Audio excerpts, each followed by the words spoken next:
Mesdames et messieurs, aujourd'hui nous allons débattre sur le sujet de l'orgueil et l'humilité. Alors, qu'est-ce que l'orgueil et pourquoi l'humilité change-t-elle tout? Bienvenue sur ce nouvel épisode. Nous allons recevoir donc le prophète Lovie Elias pour nous éclairer sur le sujet. Qu'est-ce que l'orgueil et pourquoi l'humilité change-t-elle tout?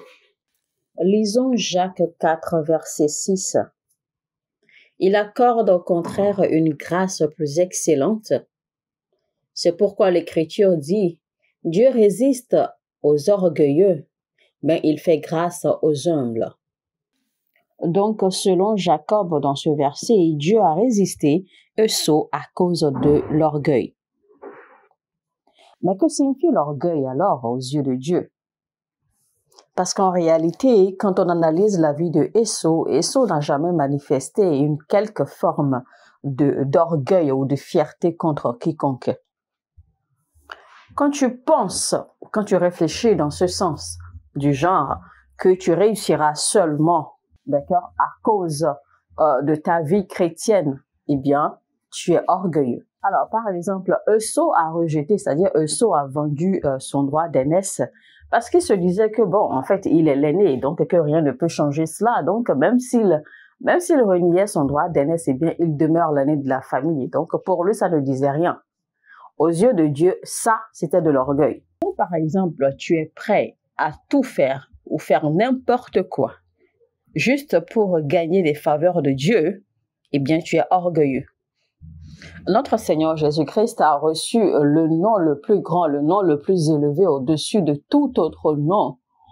Et sur la base de ce nom, eh bien, toute chose dans les cieux, sur la terre et sous la terre s'incline à la mention de ce nom. Savez-vous pourquoi? Parce que Jésus-Christ s'est humilié jusqu'à la mort. Sa grandeur n'était pas parce qu'il était enfant de Dieu ou parce qu'il était le Fils de Dieu. Sa grandeur était en fait sur son humilité, parce qu'il était si humble que même d'avoir accepté de mourir pour accomplir la volonté de son Père. La vraie humilité, c'est l'habileté de faire ou d'accomplir les œuvres et les désirs de Dieu. Quiconque peut se soumettre à ce niveau, eh bien, est humble aux yeux de Dieu. Et parce que votre premier devoir n'est pas dû à votre mère, ni à votre père, ni à votre sœur, ni à votre frère.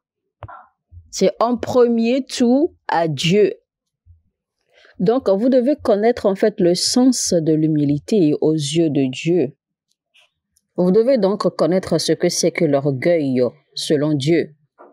Parce que vous devez savoir que même le diable s'humilie devant Dieu. Mais l'humilité qu'il manifeste à Dieu est fausse, parce que lui, diable, lui, Satan ne peut pas accomplir les désirs de Dieu.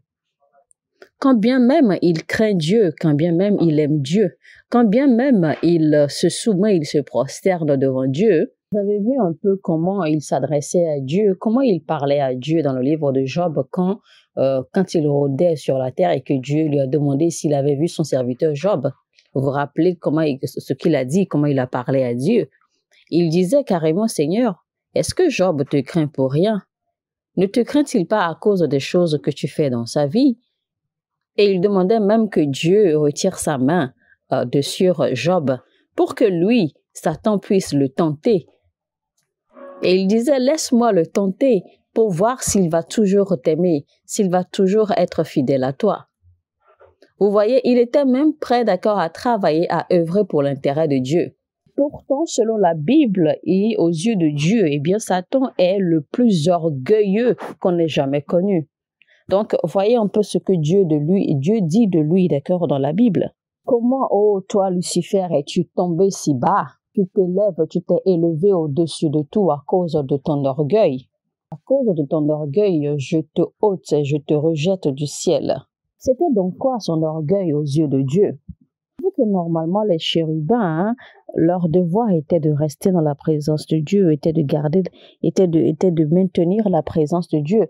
Donc, au lieu que le diable continue dans sa mission, eh bien, lui, il s'écartait de son travail, il s'écartait de son devoir et il ne faisait que penser, il ne faisait que réfléchir, il ne faisait que se voir élevé au-dessus de tout le monde, il ne faisait que se voir, d'accord, être adoré, être adulé, être respecté, être honoré. Il a même aspiré de devenir comme Dieu. Il est vrai que toute créature veut ressembler à son créateur. Donc, le diable ou Satan voulait ressembler à son créateur. Le Satan n'a jamais dit en fait qu'il voulait devenir le créateur, mais il a désiré, d'accord, ressembler. Il a désiré être comme Dieu. Mais le problème, c'est que c'est la manière, en fait, dont il désirait être comme Dieu. C'est-à-dire, en fait, l'intention ou la façon d'y accéder, la façon d'y parvenir, en fait, qui était le problème. Et c'est ça, en fait, qui a causé cet orgueil. La Bible dit clairement, bénis soient les anges dans les cieux, ceux-là qui excellent. C'est-à-dire que même les anges grandissent dans les rangs. C'est-à-dire qu'ils grandissent dans l'acquisition de rangs et de grades. Donc, les anges grandissent, les anges évoluent de grade en grade. Mais la façon dont Satan, lui, voulait être gradé, la façon dont lui voulait monter soudainement, eh bien, était mauvais, était gauche. D'accord, n'était pas en fait propre, n'était pas tracé, n'était pas bien tracé, n'était pas louable en fait. Lui, en fait, il aspirait contrôler tout et contrôler tout le monde. Il aspirait être au-dessus de tout le monde. Il aspirait que tout le monde soit à ses pieds, voyez-vous. Et donc, il ne démontrait aucune humilité. De la même façon, aujourd'hui, malheureusement, il y a beaucoup de chrétiens, hein, d'accord, qui font semblant d'être humbles. Il y a beaucoup de chrétiens qui démontrent ou qui expriment une fausse humilité. Et ce que les gens oublient, c'est que Dieu observe tout cela. Dieu observe, Dieu regarde et il prend des notes. Savez-vous pourquoi Joseph a toujours été égal à lui-même? C'est parce qu'il a toujours eu conscience de la présence de Dieu. C'est parce qu'il a toujours cette crainte de Dieu qui ne l'a jamais quitté. Déjà depuis quand il était encore dans la maison de son père, déjà au moment de sa vie où ses frères l'ont vendu, où il a été trahi, où il a été porté en esclavage, il était toujours égal à lui-même concernant sa crainte de Dieu. Quand il a été jeté en prison, quand il était dans la maison de Potiphar, quand il a été promu, etc., il a toujours été égal à lui-même. Il n'a jamais vacillé. Il priorisait toujours Dieu dans tout ce qu'il faisait. Il considérait toujours Dieu avant tout dans tout ce qu'il faisait. Et ça, c'est l'humilité. Et l'humilité demande en fait la consistance. Votre humilité, vous devenez conscient de vos actes, vous devenez conscient de vos actions parce que vous savez que Dieu vous regarde. Vous savez que Dieu vous observe. Et donc, cela crée une certaine crainte en vous qui guide vos pas, qui guide votre style de vie, qui guide vos actions. Dieu vous accorde plus de grâce quand il constate cette humilité ou ce genre d'humilité ou un degré d'humilité en vous. Jésus-Christ a toujours été égal à lui-même depuis qu'il était déjà enfant dans la maison de son Père jusqu'à ce qu'il ait accédé à la gloire. Il a toujours été égal à lui-même. La Bible dit que nous n'avons pas un gros prêtre qui ne peut pas être touché par nos infirmités. Même quand Jésus-Christ a accédé à la gloire, il n'a pas changé. Il n'a pas cessé, d'accord, de communier avec nous. L'humilité, c'est quand vous êtes prêt à vous donner, d'accord, quand vous êtes prêt à payer le prix qu'il faut pour avoir les faveurs de Dieu. Moïse n'a jamais essayé de convaincre Dieu en quelque manière que ce soit. Moïse s'occupait seulement, d'accord, de prendre soin de ses bétails. Quand l'ange lui est apparu derrière les montagnes, son attention avait été attirée et il était curieux de découvrir, il était curieux de savoir et de comprendre ce qui se passait ou ce qu'il voyait. C'est alors que Dieu s'est manifesté pour lui parler et lui donner ses instructions qu'il envoyait pour sauver son peuple, Israël. Et Moïse n'a pas hésité à accepter l'appel de Dieu. Et rappelez-vous ce que la Bible dit de Moïse. La Bible décrit Moïse comme étant l'homme le plus humble qu'on ait jamais eu sur terre. Jusqu'à ce jour, il n'y a pas de prophète qui ait été ou qui soit aussi humble que Moïse l'ait jamais été. Et la Bible nous fait comprendre même que Moïse avait atteint un niveau où il avait même dépassé le rang des prophètes, parce que la Bible dit que Moïse a été séparé du rang des prophètes. Donc, il a atteint un niveau où il ne pouvait même pas plus faire partie, d'accord, des prophètes. Donc, parce qu'il était désormais au-delà des prophètes. Et Dieu dit à Moïse que je t'ai fait Dieu sur Aaron. Ça veut dire que plus votre degré d'humilité croît, plus vous sortez de la classe des hommes. Et c'est ce qui est arrivé à Moïse, parce que Moïse avait atteint un niveau d'humilité que Moïse devenait pratiquement comme Dieu. Et rappelez-vous que Moïse, en fait, n'est pas mort, il n'est pas tombé mort, on n'a pas retrouvé son corps parce que Dieu l'a enlevé. Parce qu'il devenait pratiquement comme Dieu, parce que son niveau d'humilité le faisait plonger dans des dimensions qui se rapprochaient déjà de Dieu lui-même. C'est ce que Jésus a dit. Il a dit, « Apprenez de moi, car je suis humble et solitaire. » Vous voulez être comme moi, Jésus? Vous voulez être aussi loin que moi? Tu veux que mon esprit repose en toi? Eh bien, il faut cultiver l'humilité. Il n'y a pas d'accès à la grâce sans humilité.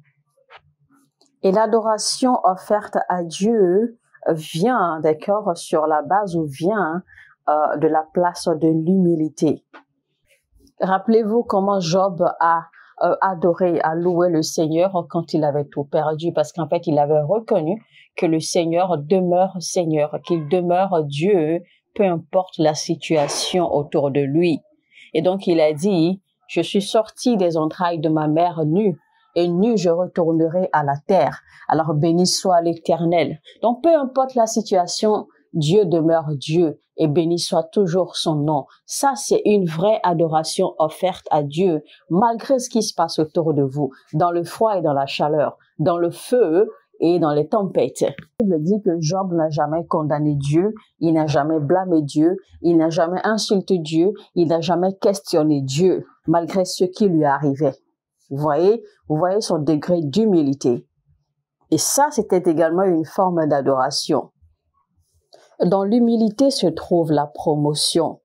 Et la Bible dit, « Humiliez-vous sous la main puissante de l'Éternel, car en bonne saison, au bon moment, il vous élèvera. » Et en réalité, se cacher sous la main puissante de Dieu, c'est s'abandonner à lui. Parce que se cacher sous la main puissante de Dieu, ça veut dire que Dieu va vous éprouver. Il va vous faire passer par des situations difficiles. Il va vous faire face, d'accord, à des situations compliquées. Il va vous faire passer par le feu. Il va vous faire passer par les tempêtes juste pour vous éprouver. Et donc, vous ne devez pas résister. Vous devez vous soumettre et tenir et rester là jusqu'à ce que lui, il vous élève.